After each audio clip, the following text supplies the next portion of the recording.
देखो जब भी ये क्वेश्चन आपको एग्जाम में दिखाई देगा इसमें हमें प्रॉपर्टी को यूज करना होगा, ठीक है। प्रॉपर्टी कैसे यूज करेंगे, ध्यान से देखो। प्रॉपर्टी हमें कौन सी यूज करनी है पहले ये तो पता चल जाए।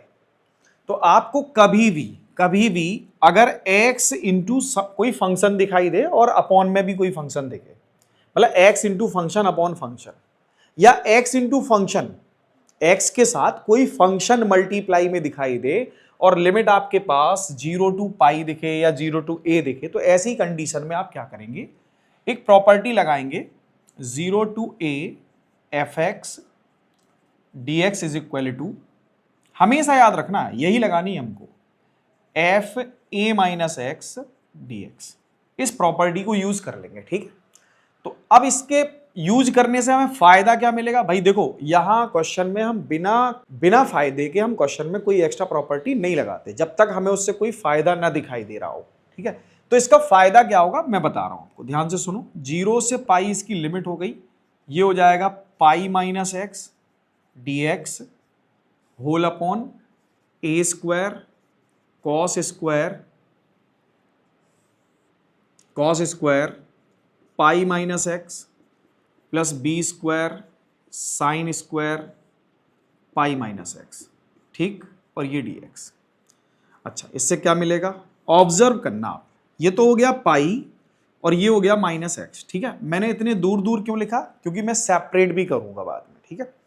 अब आप ऑब्जर्व करो, ये ए स्क्वायर है sign square pi minus x, second quadrant में जरूर है बट स्क्वायर की वजह से इसका कोई साइन चेंज नहीं होगा। कॉस पाई माइनस एक्स क्या होता है, माइनस कॉस एक्स, यस और नो। सेकंड क्वाड्रेंट में है ना, कॉस पाई माइनस एक्स क्या होता है, माइनस कॉस एक्स, बट यहां पर स्क्वायर है तो इसका साइन चेंज नहीं होगा, इसका मतलब ये कॉस स्क्वायर एक्स ही रहेगा, ठीक है, प्लस ऐसे ही B square sine square X ही रहेगा, ठीक है। अच्छा ये दोनों के अपॉन में होल अपॉन में तो आएगा, लेकिन मैं क्या कर रहा हूं, इससे सेपरेट डिवाइड कर रहा हूं, तो मैं इसके भी नीचे लिख दूंगा और इसके भी डेनोमिनेटर में यही लिख दूंगा, क्या लिख दूंगा, A square cos square X plus B square sine square X, ठीक है। यहां तक सभी को क्लियर हो गया होगा, यहां तक सभी को क्लियर, ठीक है। इसके बाद क्या करना होगा, इसके बाद अब ऑब्जर्व करो, अगर मैं इसको इंटीग्रेट सेपरेट कर दूं, यहां dx दे दूं, तो ये पूरा का पूरा हमारा वापस क्या दिखने लगा, आई, क्या हो गया ये आई, 0 से पाई इसकी लिमिट थी, तो ये हो गया हमारा आई। अब ये जो आई है माइनस का, जब लेफ्ट साइड आएगा तो प्लस का आई होगा, यहां क्या होगा 2i, ठीक है। तो हम क्या लिख दें यहां पर 2i is equal to 0 to pi, और ये हो गया pi D X upon A square cos square X plus B square sine square X. यहां तक क्लियर।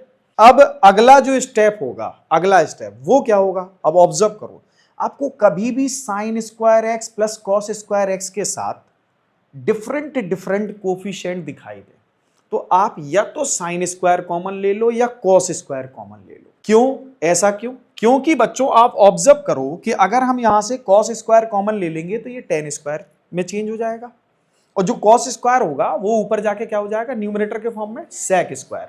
तो हम टेन को आसानी से टी कंसीडर करेंगे, वो बन जाएगा हमारा, है ना, सेक स्क्वायर, उसका डेरिवेटिव मिल जाएगा। तो उससे क्या होगा, एक हमारा जो क्वेश्चन है वो सिंपल फॉर्म में चला जाएगा, ए स्क्वायर प्लस टी स्क्वायर के फॉर्म में, या ए स्क्वायर माइनस टी स्क्वायर के फॉर्म में, जिस फॉर्म में यहाँ साइन होगा उस फॉर्म में ये क्वेश्चन चला जाएगा, ठीक है, जिसकी आइडेंटिटी हमें अच्छे से आती भी है। समझ आ रहा है। तो क्या करेंगे हम यहाँ पर कॉस स्क्वायर कॉमन ले लेते हैं, यहाँ पर हम कॉस स्क्वायर कॉमन ले लेते हैं। तो कॉस स्क्वायर कॉमन लेने से क्या होगा, is equal to, cos square common से क्या होगा बेटा, कॉस स्क्वायर कॉमन लेने से यहां आएगा ए स्क्वायर, और यहां आएगा आपके पास, ध्यान से देखो, b square sine square upon cos square, इसका मतलब बी स्क्वायर टेन स्क्वायर, ठीक। यहां तक सभी को क्लियर हो गया। अब क्या करें भाई, जो मैंने आपको पहले ही बताया था कि मैं टेन को टी मानने वाला हूं, ठीक है। तो क्या मैं ऐसे भी कर सकता हूं, बी टेन एक्स को टी कंसीडर कर लूं, तो इसका डेरिवेटिव क्या होगा, b sec square x D x equal d t, और ये बी जाएगा डिवाइड में, ठीक है। तो मैं क्या करूंगा, 2i इज इक्वल टू पाई, ये क्या है बच्चों, डी टी अपॉन बी, ठीक है, और ये हो जाएगा ए स्क्वायर प्लस टी स्क्वायर। अच्छा, लिमिट हमारे पास 0 से पाई थी, 0 से पाई थी, ठीक है, लेकिन इससे हमें क्या, हम यहां पर अब वापस क्या करें, क्या इसमें हम लिमिट 0 रख दें या हम कोई लिमिट और चेंज कर लें?